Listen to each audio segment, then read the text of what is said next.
Hi everyone, and welcome to my tip number 2 for the month of December.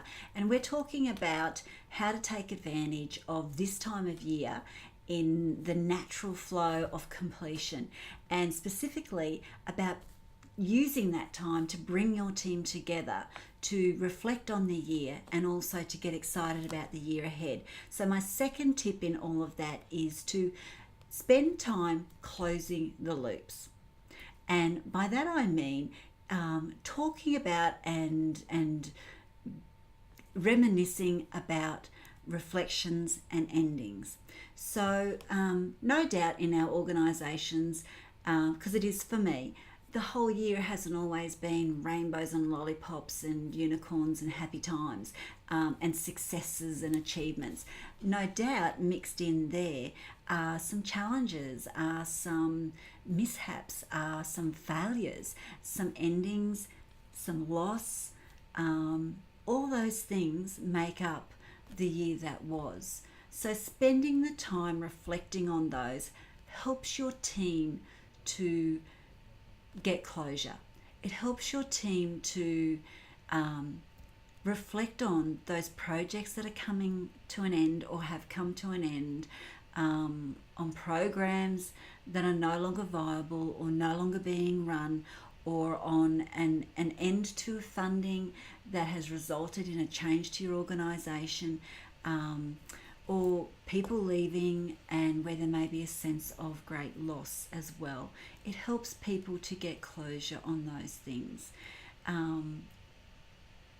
And if appropriate, it's also a good opportunity to explore the learnings from each of those different challenges and so on. So why spend the time reflecting on endings and reflecting on the challenges that occurred during the year? Well, I think the first reason why is that it gives acknowledgement. We all seek acknowledgement when things don't go quite right, or when there's been difficulties, or where there may have been conflict, or where there's a sense of loss around something. We want to be acknowledged. So by reflecting on those things, it gives that. The second one is it instills in the organisation, particularly around challenges and failures, that failing isn't always a bad thing. In fact, failing is actually part of the journey towards the next success, and that it lets your team know that it's okay to fail. We just need to learn from it or figure out what that means for us in terms of the next step or the next stage or the next thing. So that's the second reason. And the other reason why I like to do reflections and to spend time closing the loop is that whole element of learnings. So what did we learn from this? What did we gain? And what's our way forward as a result of that? Because every ending and everything that didn't go right, there's always something to be gained. A skill, a knowledge, a next step, another way. But in the reflections, you want to spend most of your time talking about celebration. So really celebrating those successes and those wins and those achievements and those joyous moments.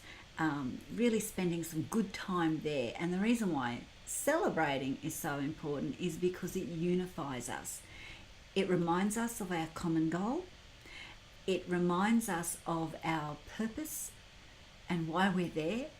And it also reminds us that as a team, we are capable of great things, of achieving great things. And it reminds us that we're also meant to have fun and joy in our workplace. So that's it, my second tip. Thanks, I'll be back next week. Bye.